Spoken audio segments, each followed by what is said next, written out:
안녕하세요. 사도행전 성경 공부 12번째 시간을 시작하겠습니다. 이번 시간에는 15장 1절부터 16장 5절까지 말씀을 볼 텐데요. 그 전에 우리가 13장과 14장에서 보았던 바나바와 바울의 전도 여행에 관한 내용을 한번 정리하면 좋겠습니다. 우리가 지도를 통해서 그 기억을 좀 떠올리면 좋겠는데요.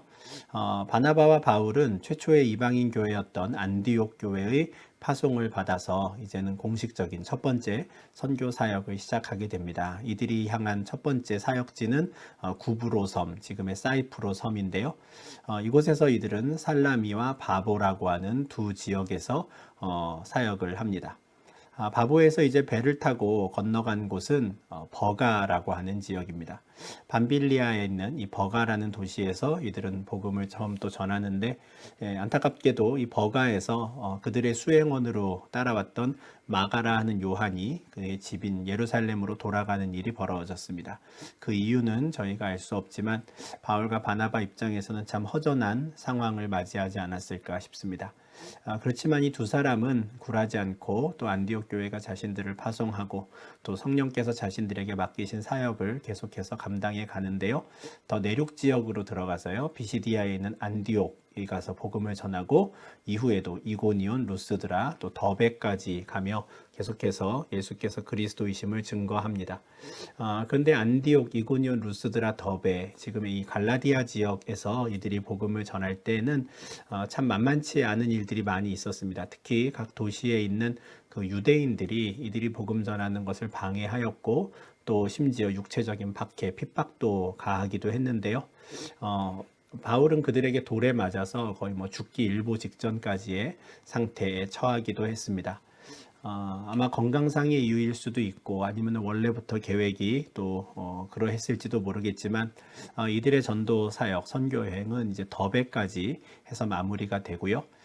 더베에서 안디옥으로 돌아오는 최단 거리는 아무래도 육로가 아니었을까 싶은데 그러나 이들은 바로 안디옥으로 돌아오기보다는 자신들이 거쳐왔던 지역들을 다시 되돌아가며 그곳에서 복음을 받아들인 제자들을 다시 권면하고 그들의 믿음을 굳게 하는 일을 합니다. 그리고 각 교회에 장로들을 세워서 성도들을 돌보게 하지요. 참 맡겨진 사역을 최선을 다해서 감당하는 신실한 또 일꾼들의 모습을 바울과 바나바를 통해서 볼 수 있게 되는데, 이들은 더베를 떠나서 역순으로 루스드라, 이고니온, 안디옥 그리고 버가까지 이르러서 복음을 전합니다. 다만 버가에서 다시 구부로 들어가진 않고요. 버가에서는 이제 배를 타고 안디옥으로 바로 돌아오는 일정을 갖게 됩니다.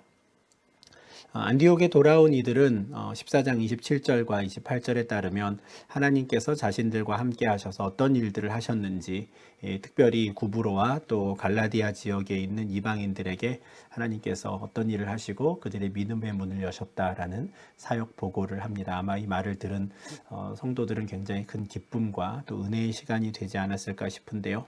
또 오랜 여행으로 지치고 또 피곤하였을 이들은 제자들과 함께 거하며 위로도 받고 또 자신들이 본래 안디옥 교회에서 하던 사역들도 잘 감당하게 됩니다. 근데 이어지는 15장에는 이렇게 평화롭게 또는 맡겨진 사역을 잘 감당하고 있던 안디옥 교회에 큰 어려움 또는 큰 혼란이 찾아왔다는 것을 보게 되는데요.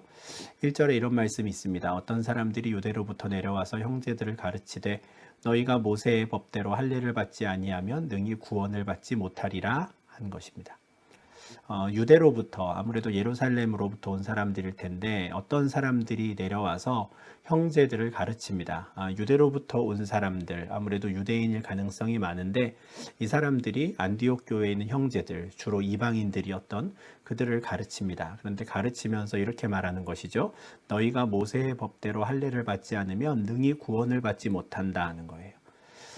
너희들은 예수를 믿게 되긴 했지만 아직 부족하다라는 겁니다. 너희도 우리처럼 할례를 받아야 해라는 거예요. 이방인들이지만 너희도 참된 구원을 받기 위해서는 우리처럼 유대인이 되어야 해라는 말을 한 것이죠. 안디옥 교회가 처음 세워지고 지금까지 전도 사역을 하면서 안디옥 교회 성도들이 할례를 받았다든가 또는 예루살렘 교회 사도들이 그들에게 할례에 관한 이야기를 했다던가 하는 내용이 없습니다.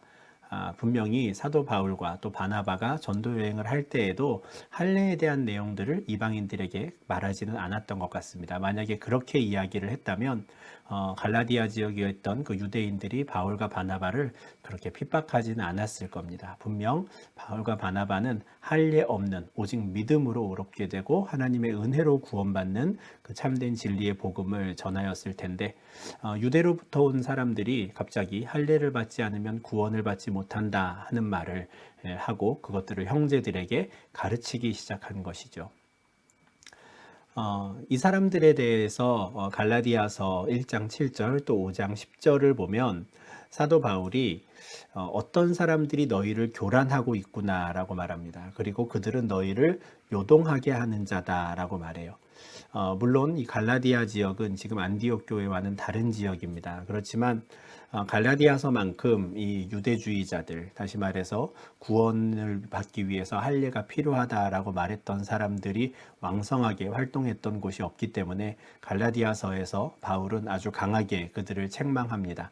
아마 우리가 사도행전 15장 1절에 그 유대로부터 온 어떤 사람들도 바로 이와 같은 사람들로 우리가 생각할 수 있지 않을까 싶은데 바울은 그들을 굉장히 대적하고요, 적대시합니다.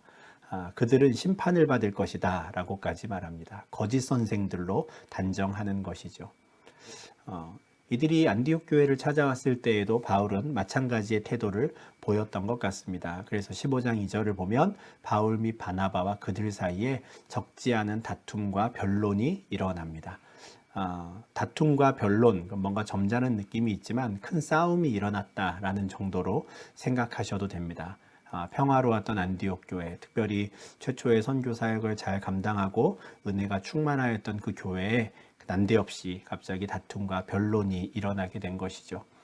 이 문제는 그냥 넘어갈 수 없습니다. 안디옥 교회 입장에서는 그동안 바울과 바나바가 가르쳤던 것이 잘못된 복음인가 라고 하는 의문을 갖게 된 사람도 있었을 것이고요. 바울과 바나바가 전했던 오직 믿음으로 의롭게 되고 또 하나님의 은혜로 구원받는다라는 그 복음을 가지고 소망 가운데 살던 사람들의 마음이 흔들리기 시작했기 때문입니다. 혹시나도 할례를 받아야 하나? 정말 내가 할례를 받지 않으면 구원에서 낙오하는 것 아닌가? 불안한 상황이었을 겁니다.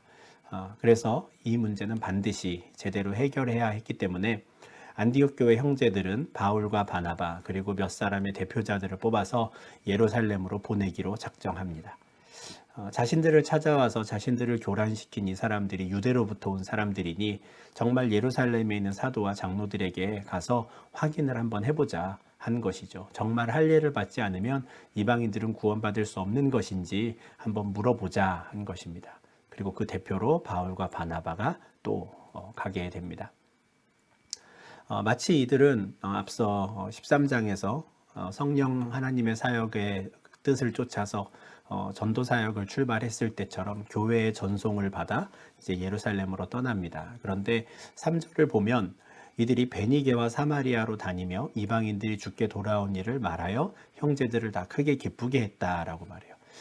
참 대단한 일입니다. 안디옥 교회에 큰 다툼과 변론이 있어서 아주 중차대한 일로 예루살렘으로 가는 것인데 그 와중에도 이들은 베니게와 사마리아를 다니며 하나님께서 하신 일들을 형제들과 함께 나누고 또 그들과 기쁨을 함께 나누는 일을 한 것이죠. 베니게와 사마리아가 어디입니까? 지금 이 지도상에 보면 제일 위에 12시 방향 위에 보시면 안디옥이라고 있고요. 6시 방향에 보시면 예루살렘이 있습니다. 지금 안디옥에서부터 예루살렘까지 내려가는데 여기 이제 페니키아 문명이라고 지난번에 말씀드린 시돈과 두레가 있는 이 지역이 바로 베니게 지역입니다. 그리고 그 아래 가이사랴 옆부분에 있는 저 갈색으로 표시한 부분이 바로 사마리아 지역이죠. 이들이 안디옥에서 떠나서 베니게와 사마리아를 지나 이곳에 있는 형제들을 만나고 예루살렘으로 가는 것은 마치 우리가 앞서 정리한 대로 1차 전도 여행을 더베에서 끝난 이후에 다시 역순으로 이들이 복음을 받아들였던 사람들을 방문하고 안디옥 교회로 갔던 것과 굉장히 비슷한 장면입니다. 원래 예루살렘에서부터 안디옥까지 복음이 전해질 때 순서가 있었습니다. 8장에서는 빌립을 필두로 해서 사마리아에 복음을 전한 사람들이 있었죠. 왜 빌립이 사마리아로 갔었습니까? 스데반의 집사의 순교 이후에 예루살렘 교회에 큰 박해가 있었기 때문입니다. 그 일 이후에 흩어지던 사람들이 유대와 사마리아로 가서 복음을 증거하였다라는 기록이 8장에 있었지요. 그런데 스데반의 일로 일어난 환란으로 흩어진 사람들은 더 북쪽으로 올라갔습니다. 그 사람들은 베니게까지 갔고요. 그 위로 안디옥까지 갔습니다. 바로 이들을 통해서 안디옥의 교회가 세워진 것이죠. 그런데 이제 안디옥 교회에 있던 바울과 바나바가 다시 한번 공식적인 업무를 가지고 예루살렘으로 가는 중입니다. 그때 이들은 자신들에게까지 복음을 전해주었던 그 사람들의 여정을 이제는 거꾸로 내려가며 가는 것이죠. 베니게를 지나 사마리아를 지나 예루살렘까지 가는 것입니다. 복음이 그렇게 증거되어 온 그 길들을 다시 거꾸로 가며 여전히 하나님께서 우리를 통해서 행하신 일들, 이방인들에게 하신 일들을 또 보고하고 함께 기뻐합니다. 예루살렘에 도착해서도 마찬가지입니다. 예루살렘에 도착했을 때 이들은 교회와 사도와 장로들에게 환대를 받습니다. 특별히 이들은 바나바가 다시 돌아온 것을 아주 반갑게 여겼을 겁니다. 바나바는 예루살렘 교회가 특별히 파송하여서 안디옥 교회를 잘 다스리고 지도하도록 했던 사람인데 그 사람이 또 아주 귀한 선교의 보고와 함께 이제 예루살렘을 방문하니 예루살렘에 있던 성도들은 그 오랜 또 형제의 방문을 반갑게 맞이했을 것입니다. 그리고 그들은 하나님이 자신들과 함께 계셔서 행하신 모든 일들에 대해서 이야기합니다. 1차 전도 여행 가운데 어떤 은혜들을 주셨으며 하나님께서 이방인들의 그 마음의 문을 어떻게 여셨는지를 보고했을 겁니다. 그런데 그들이 그렇게 보고하는 이 내용들은 앞서 사도행전 14장 27절에서 1차 전도 여행을 다 마치고 돌아와서 안디옥 교회에서 사역 보고를 했던 것과 똑같은 일을 한 것이죠. 이들은 안디옥 교회나 예루살렘 교회나 지금 하나의 교회라는 생각을 하고 있습니다. 이것은 그냥 우리 교회만의 일이니 그냥 우리 교회에서 보고하는 것으로 끝나지 않았고요. 이미 베니게 지역 또 사마리아 지역에 있는 교회와 이 일을 함께 나누었던 것처럼 역시나 예루살렘에서도 그 교회가 했던 일들을 함께 나눕니다. 왜냐하면 이것은 안디옥 교회 하나만의 일이 아니라 예루살렘, 사마리아, 베니게 또 안디옥까지 이르는 모든 하나님의 교회가 함께 하나님께 영광 돌릴 수 있는 일이기 때문입니다. 이처럼 거룩한 공회, 구별된 하나의 교회라는 이 신앙 고백은 이와 같은 또 사역 보고하는 모습을 통해서 우리가 확인할 수 있습니다. 근데 참 귀한 은혜의 시간들을 이렇게 나누었을 텐데 그 보고를 받는 사람들 중에 또 그 교인들 중에 바리새파 중에서 예수를 믿게 된 사람들이 있었습니다. 바리새파가 누굽니까? 이 사람들은 유대인들 중에서도 특별히 율법에 충실하였던 또 율법을 또 중요하게 생각했던 사람들입니다. 그런데 감사하게도 그 가운데 예수를 믿는 사람들이 있었던 것이죠. 근데 그 사람들이 일어나서 이렇게 말하는 겁니다. 이방인에게 할례를 행하고 모세의 율법을 지키라 명하는 것이 마땅하다는 거예요. 아마도 15장 1절에 나왔던 그 어떤 사람들, 그 사람들이 이 바리새파에 속했던 유대 그리스도인들이 아닌가 싶은데요.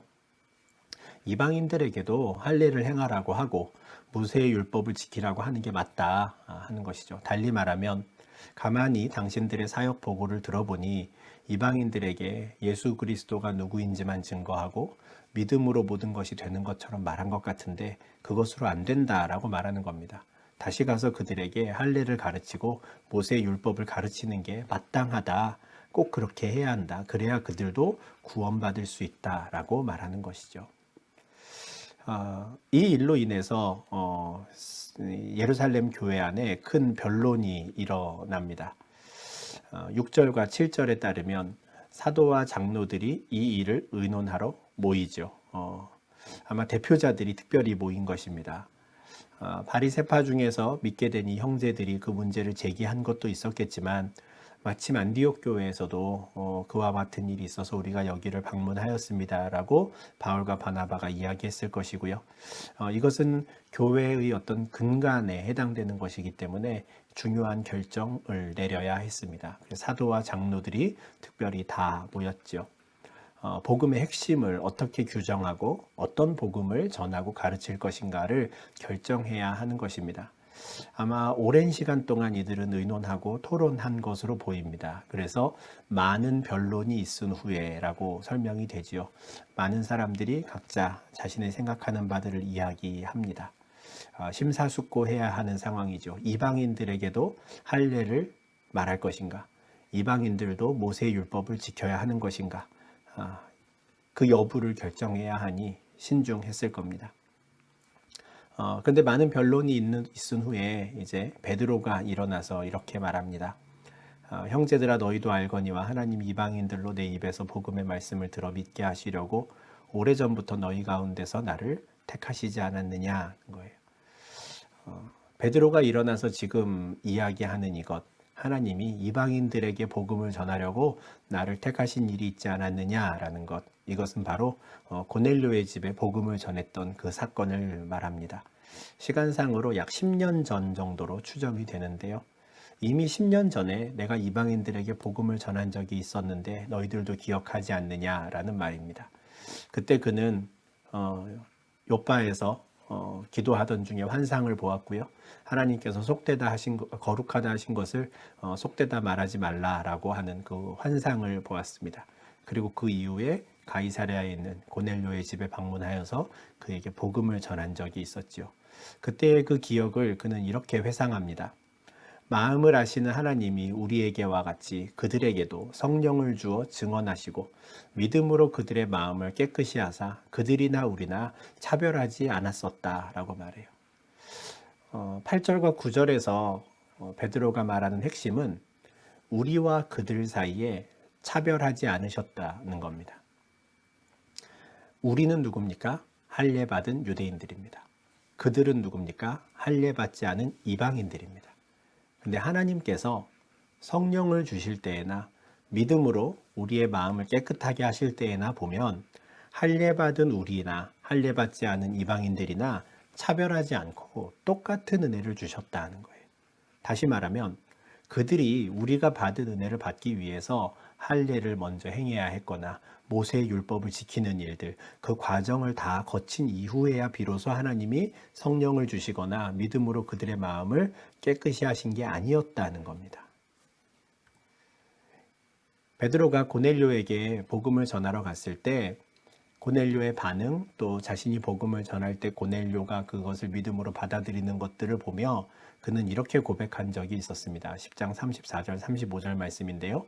내가 참으로 하나님은 사람의 외모를 보지 아니하시고 각 나라 중 하나님을 경외하며 의를 행하는 사람은 다 받으시는 줄 깨달았도다. 이렇게 말했었습니다. 그 말씀을 10년이 지난 지금 예루살렘 회의에서 베드로는 그렇게 말하는 것이죠. 우리에게나 그들에게나 성령을 주시는 것이나 믿음으로 우리를 깨끗하게 하시는 것이나 차별하지 않으셨다. 하나님께서 그들에게 은혜를 주시기 위해 하나님도 할례나 모세의 율법에 대해서 요구하거나 그들에게 말씀하지 않으셨다라는 겁니다. 그러면서 그는 10절에서 그런데 지금 너희는 어찌하여 하나님을 시험하느냐라고 말해요. 하나님이 마치 우리가 할례를 받지 않으면 은혜를 주시지 않을 것처럼 그들이 모세율법을 지키지 않으면 성령을 주시지 않을 것처럼 왜 하나님을 시험하느냐 하는 겁니다. 그리고 한번 생각해 보자라는 거예요. 우리는 괜찮았냐는 겁니다. 우리 조상들은 어땠냐는 거예요. 우리도 할례했다고 자랑은 하지만 모세의 율법을 가지고 있다고 자랑하지만 정작 그것은 우리나 우리 조상이나 우리도 능히 감당하지 못하던 멍에 아니냐라는 거예요. 우리도 잘 못했던 것을 마치 우리는 잘했던 양, 우리는 할례도 받았고 모세율법을 잘 지켰기 때문에 마치 성령도 받고 믿음으로 깨끗하게 된 사람인 것처럼 왜 제자들에게 그런 것들을 강요하느냐, 우리도 매지 못한 멍에를 왜 그들의 목에 두느냐라고 말합니다. 아마 이 말을 들었을 때 많은 유대인들의 마음이, 특별히 바리새파 중에서 믿게 된 자들의 마음이 이제 좀 뜨끔하지 않았을까 싶은데요. 11절에서 베드로는 자신의 생각을 이렇게 분명히 밝힙니다. 그러나 우리는 그들이 우리와 동일하게 주 예수의 은혜로 구원받는 줄을 믿노라. 이렇게 대답을 합니다. 많은 변론이 있은 후에 베드로가 이렇게 이야기하는 것이죠. 아마 각자의 이야기를 다 듣고 또 나름대로 타당하다 생각했을 겁니다. 베드로는 유대인이었고요. 할례 받은 사람이었고 유대인들에게 모세 율법이 어떤 의미인지를 너무나 잘 알고 있었습니다. 그런데 그에게는 이미 부인할 수 없는 확실한 증거가 있었죠. 10년 전에 다른 어떤 누구보다도 먼저 이방인들에게 복음을 전하게 하신 그 시간이 있었던 겁니다. 그리고 그때 그는 하나님은 외모로 사람을 차별하지 않으신다는 것을 확인했었습니다. 그런데 이제 와서 만약에 이방인이라서 하나님이 은혜를 주지 않으신다고, 이방인이라서 하나님이 그들을 구원하지 않으신다고 이렇게 말하는 것은 하나님을 시험하는 것이다. 이렇게 결론을 내리게 된 것이죠. 할례 받지 않은 그들이나 할례 받은 우리나 동일하게 주 예수의 은혜로 구원받는 줄을 믿노라 합니다. 참 은혜의 말씀입니다. 외모로 사람을 차별하지 않으신 하나님께서 모든 사람을 동일한 그 주 예수의 은혜로 구원한다라고 유대인인 그 사도의 입에서 이 고백을 하게 하시는 것이죠. 이것은 앞서 유대로부터 왔던 그 어떤 사람들이 15장 1절에서 너희가 모세의 법대로 할례 받지 않으면 능히 구원을 받지 못한다라고 한 것과 정면으로 반대되는 말입니다. 구원을 받기 위해서 필요한 것은 할례가 아닙니다. 구원받기 위해 필요한 것은 주 예수의 은혜인 것이죠. 지금 베드로가 이야기하는 것은 바로 이것입니다. 사도와 장로들이 모여서 많은 변론을 하였는데 베드로가 자신의 경험담을 이야기했을 때 모두가 기억했던 그 사건입니다. 그때 이미 사실은 예루살렘에 있던 그 사도와 장로들은 하나님께서 이방인들에게도 동일한 은혜를 베푸시는구나라는 걸 공식적으로 확인한 적이 있었습니다. 그런데 10년 만에 이들은 다시 그 문제를 가지고 회의를 하고 있는 것이죠. 할례를 받아야 하는가 했던 겁니다. 그런데 베드로가 다시 한번 그들이 우리와 동일하게 주 예수의 은혜로 구원받는다라고 선포하는 것이고요. 결국 온 무리는 잠잠해집니다. 온 무리가 가만히 있게 되었을 때 이제 드디어 바나바와 바울이 다시 한번 그들 앞에 하나님께서 자기들로 말미암아 이방인 중에서 행하신 표적과 기사에 대해서 이야기합니다. 구브로에서 있었던 일, 또 갈라디아 지역에서 있었던 일들에 대해서 이야기하죠. 그런데 바나바와 바울은 그것을 자신들이 한 일이라고 말하지 않습니다. 자신들은 도구에 불과했습니다. 자기들로 말미암아, 이 말은 자기들을 도구로 사용하셔서라는 뜻입니다. 그 모든 일들을 하신 분은 하나님이시죠. 하나님께서 유대인들이 아닌 바로 이방인들 중에서 표적을 행하시고 기사를 행하셨다라는 것을 하나하나 이야기합니다. 베드로의 말을 듣고 잠잠해진 그 무리들은 또 바나바와 바울의 이야기를 들으며 역시나 하나님께서 이방인들도 은혜로 구원하시는구나라는 것을 인정할 수밖에 없었을 것입니다. 왜냐하면 이 이야기를 하는 바나바와 바울, 이 두 사람이야말로 누구보다도 가장 대표적인 유대인이었기 때문에 그렇습니다. 바나바는 비록 구브로에서 태어났지만 레위 족속이었고요. 바울은 당대에서 가장 유명한 바리새인 중에 바리새인이었습니다. 이 두 사람이 하나님께서 이방인 중에 행하신 일들을 이야기하니 이들은 잠잠히 들을 수밖에 없었겠지요. 그리고 마지막으로 이제는 야고보가 이야기를 합니다. 15장 13절에 나오는 이 야고보는 예수님의 12 제자 중에 한 사람은 아닙니다. 그 예수님의 제자 야고보, 사도 야고보는 이미 순교를 당하였고요. 또 다른 야고보는 성경에서 우리가 기록을 찾기가 쉽지 않습니다. 이 사람은 예루살렘 회의에서 지도자 역할을 하였던 예수님의 형제, 주의 형제 야고보입니다. 이 야고보가 예수를 구주로 인정하고 하나님의 아들로 인정한 것은 아무래도 예수님께서 부활하신 이후에 직접 만난 이후라고 생각이 드는데요. 어느새 이 야고보는 기둥같이 세워진 교회 일꾼으로 일하고 있었습니다. 근데 바로 그 야고보가 이제 결론적으로 이렇게 대답을 하죠. 형제들아, 내 말을 들으라. 하나님이 처음으로 이방인 중에서 자기 이름을 위하여 백성을 취하시려고 그들을 돌보신 것을 시므온이 말했다. 여기서 시므온은 시몬 베드로를 말합니다. 시몬의 그 히브리어 이름을 그대로 시몬 이렇게 말한 건데요. 하나님께서 이방인을 위해서 백성들을 취하신 것, 시몬이 말한 것 우리가 다 듣지 않았느냐. 내가 곰곰이 생각해 보니 이것이 갑자기 벌어진 일이 아니다라는 걸 깨달았다라고 말합니다. 선지자를 통해서 이미 하나님께서 하신 말씀이 시몬을 통해서 일어났다라는 생각이 든다는 것이죠. 그러면서 그는 아모스 9장 11절과 12절 말씀을 인용합니다. 이후에 내가 돌아와서 다윗의 무너진 장막을 다시 지으며 또 그 허물어진 것을 다시 지어 일으키리니 이는 그 남은 사람들과 내 이름으로 일컬음을 받는 모든 이방인들로 주를 찾게 하려 함이라 하셨으니 즉 예로부터 이것을 알게 하시는 주의 말씀이라. 바로 이런 말씀입니다. 다윗의 무너진 장막을 하나님이 다시 짓는다 하셨어요. 이스라엘 백성들이라고 하는 그 장막이 이제는 다 무너졌습니다.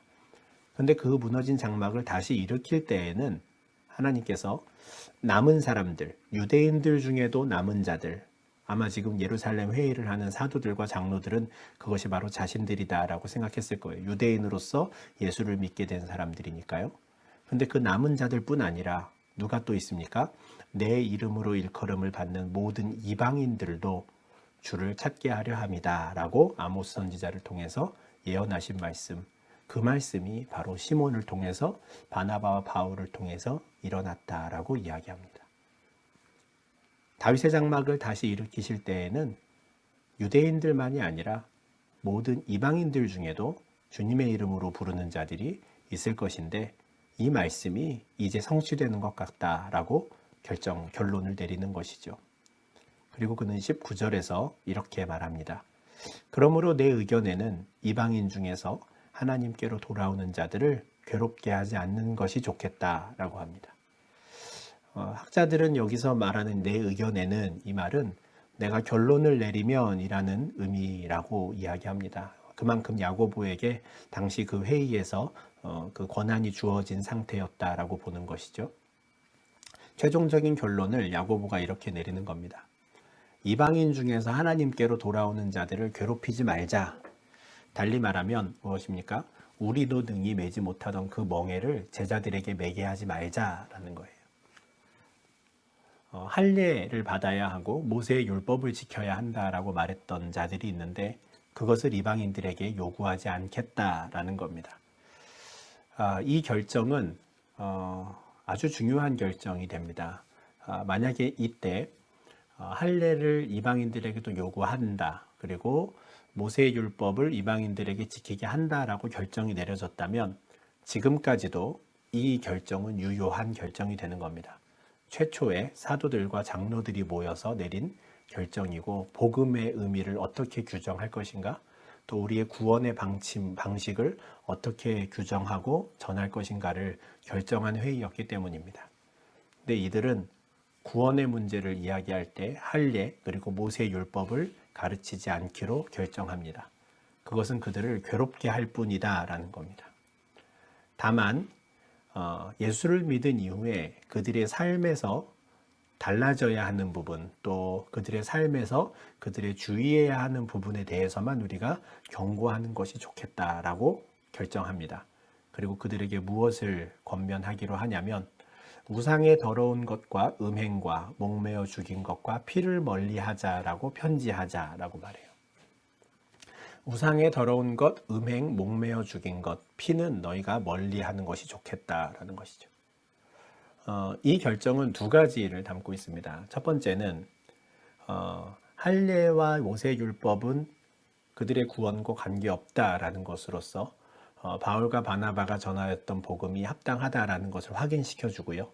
또 다른 것은 이방인 그리스도인들도 유대인들을 배려할 필요가 있다라는 것을 보여주는 겁니다.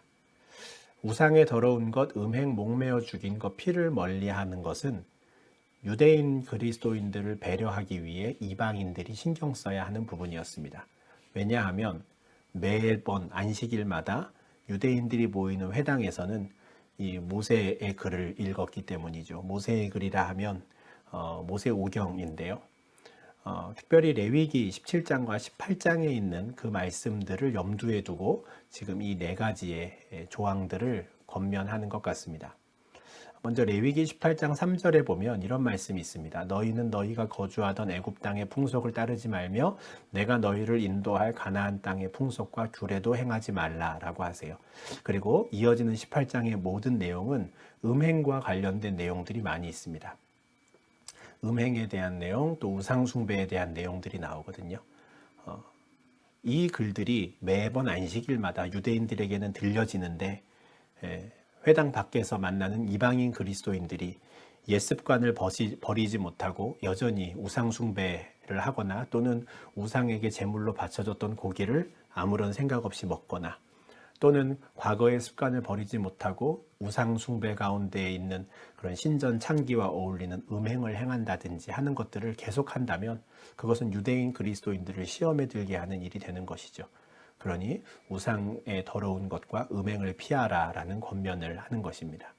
달리 말하면 유대인들이 너희들에게 할례와 모세의 율법을 이야기하지 않는 것처럼 너희들도 유대인들을 배려해 주어야 한다라고 권면하는 것이죠.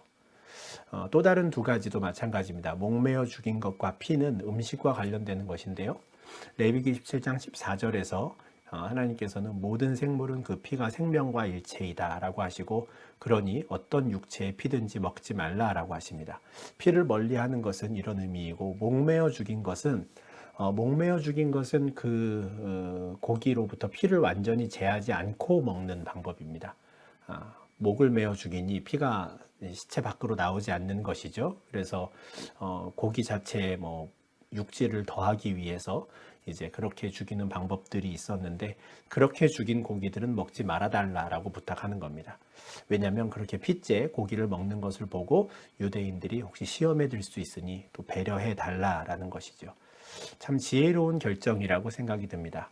유대인은 이방인들을, 이방인은 유대인들을 서로 배려하는 그러한 권면을 전하며 그렇지만 오직 우리의 구원은 예수의 은혜로 말미암는다라고 하는 복음의 본질 또한 또 그들이 붙잡게 되는 아주 귀한 결정을 내리게 되는 것입니다.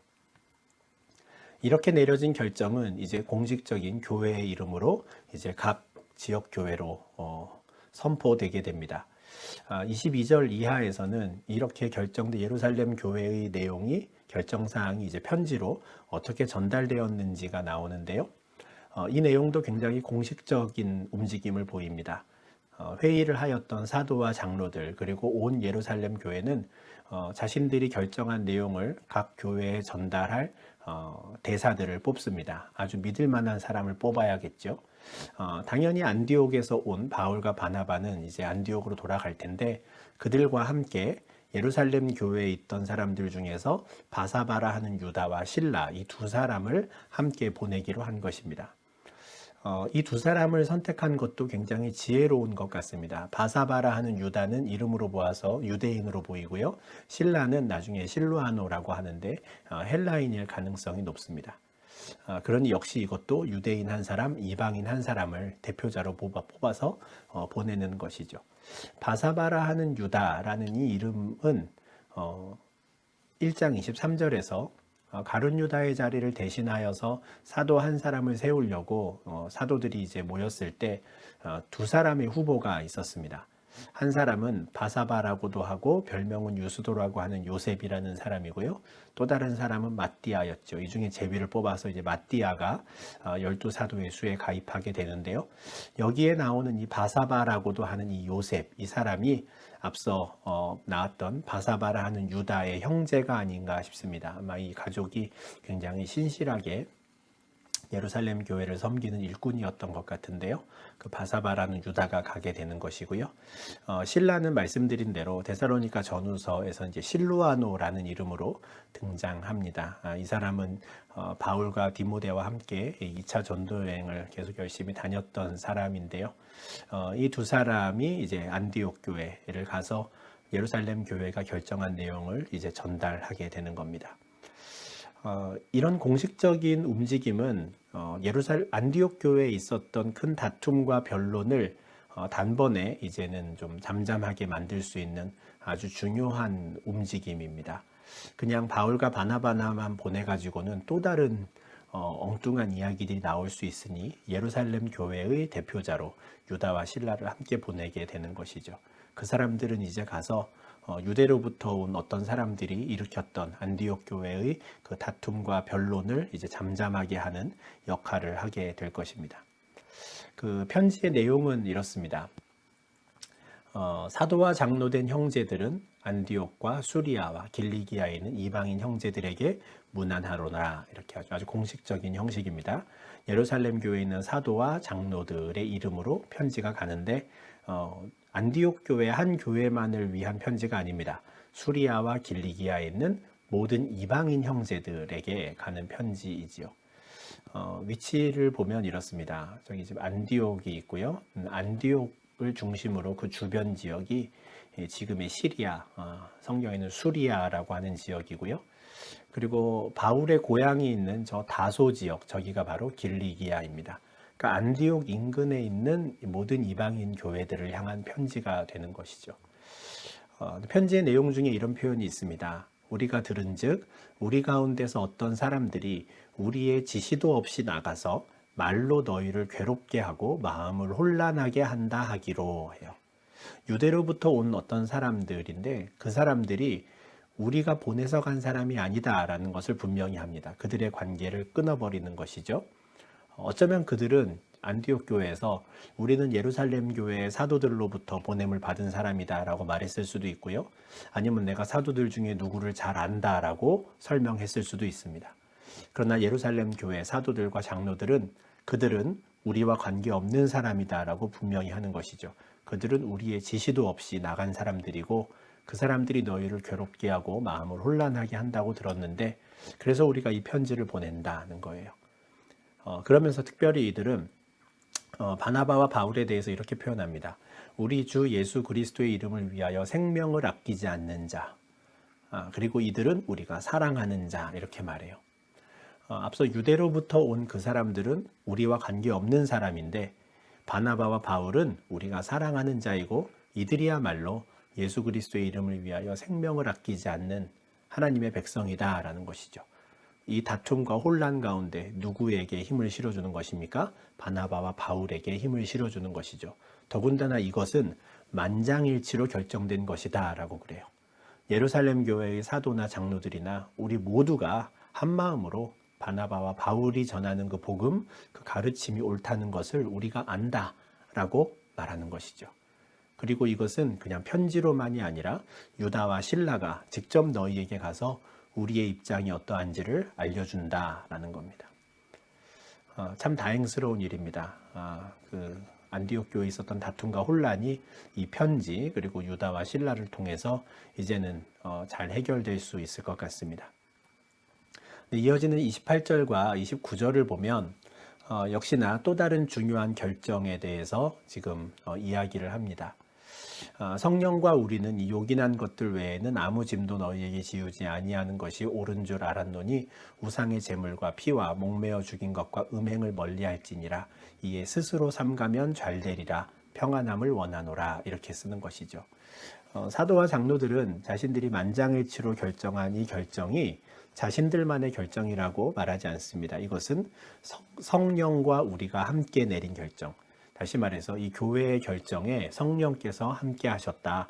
이것은 하나님의 뜻이다라는 것을 확실히 하는 것이고요. 그리고 이 요긴한 것들 무엇입니까? 오직 믿음으로 하나님의 은혜로 우리가 구원받는다라는 것. 그 믿음 외에는 아무 짐도 너희에게 지우지 않는 것이 옳다고 생각한다라는 거예요. 달리 말하면 할례 받을 필요 없다 이 말입니다. 모세의 율법에 매일 필요 없다라는 겁니다. 너희의 믿음을 굳게 지키고 있어라. 그것만이 요긴한 것이다. 또 다른 요긴한 것이 있습니다.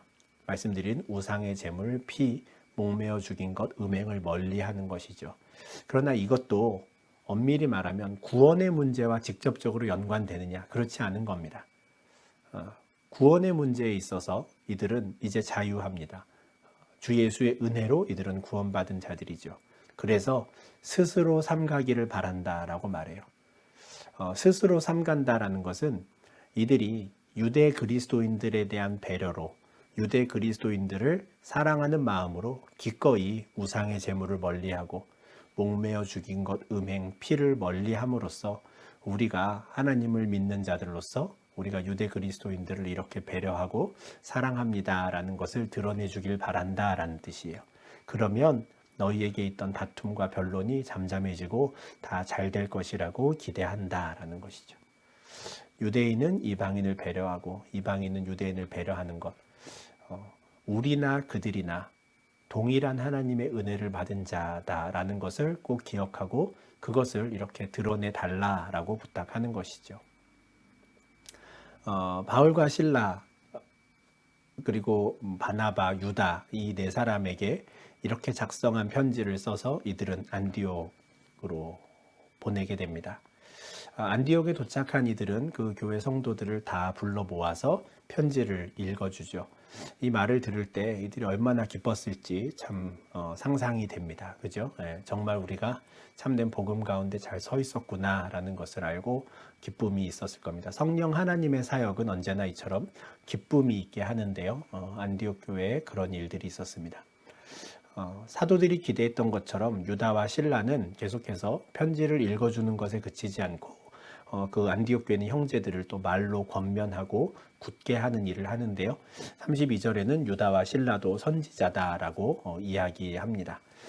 이것은 안디옥 교회에도 교사와 선지자가 있었는데 또 예루살렘 교회에 선지자인 또 유다와 실라가 와서 그들을 권면하는 것으로 안디옥 교회 성도들에게 큰 또 유익이 되었을 그런 사건이라고 생각을 합니다. 그리고 35절은 이 사건을 이렇게 마무리합니다. 바울과 바나바는 안디옥에서 유하며 수다한 다른 사람들과 함께 주의 말씀을 가르치며 전파하니라 라고 해요. 유대로부터 온 사람들로 인해 변론이 있었고 그때만 해도 바울과 바나바가 가르치는 것이 뭔가 부족한 것처럼 마치 할례나 모세 율법과 같이 중요한 것은 가르치지 않고 빠뜨렸던 것처럼 좀 그런 위협에 처했었는데 예루살렘 교회가 성령 하나님의 인도하심 가운데 아주 중요한 결정을 잘 내렸고 그들이 바울과 바나바에게 힘을 실어줌으로써 계속해서 변함없이 바울과 바나바는 안디옥에서 주의 말씀을 가르치고 전파하는 일을 할 수 있었습니다. 근데 35절에서 제가 생각할 때 중요한 것은 수다한 다른 사람들과 함께라는 표현입니다. 이미 우리는 13장 1절에서 안디옥 교회에 선지자들과 교사들이 있었다라는 것을 확인했었습니다. 그런데 바울과 바나바가 1차 전도 여행을 마치고 돌아왔을 때 안디옥 교회에는 더 많은 일꾼들이 또 세워져 있었던 것이죠. 참 다행이고 감사한 일입니다. 그래서 이 두 사람이 그 세네 사람의 선교사, 교사뿐만 아니라 정말 많은 수다한 다른 사람들과 함께 이제 주의 말씀을 가르치고 전파하는 사역을 하게 된 것이죠. 이 중요한 교회 일꾼이 교회를 비우고 또 선교 사역을 하고 오는 동안에도 하나님께서 안디옥 교회를 잘 지키시고 오히려 또 더 많은 일꾼들을 세우셔서 또 안디옥 교회에 큰 은혜를 주셨구나라는 것을 확인하게 되는 말씀입니다. 또한 뿐만 아니라 바울 입장에서는 자신이 아니어도 또 이처럼 안디옥 교회에서 사역할 많은 사람들이 있으니 하나님께서 일꾼을 세워주셨으니 이제 또 다시 한번 바나바와 함께 이제 전도 여행을 또 한번 나가는 것이 좋지 않을까 하는 생각을 하게 되는 계기가 되지 않았을까 싶습니다. 그래서 이어지는 36절에서는 바로 바울이 이제 바나바에게 2차 전도 여행을 제안을 하는데요. 안디옥 교회가 큰 위기 상황이 있었지만 하나님의 은혜 가운데 그 위기를 잘 극복하였고 특별히 예루살렘 교회가 이 교회 역사에 있어서 또 복음의 본질에 관한 아주 중요한 결정을 또 내리게 됨으로써 더 힘있게 또 그 복음의 귀한 또 본질을 가지고 이제 사역을 계속 이어갈 수 있게 되었습니다. 이렇게 해서 안디옥 교회와 또 예루살렘 교회에서 있었던 그 회의 또 여러 상황들에 대한 내용을 정리하고요. 이제는 36절부터 이어지는 2차 전도 여행에 관한 내용을 또 이제 다음 회차에서부터 또 다시 보도록 하겠습니다. 예, 감사합니다.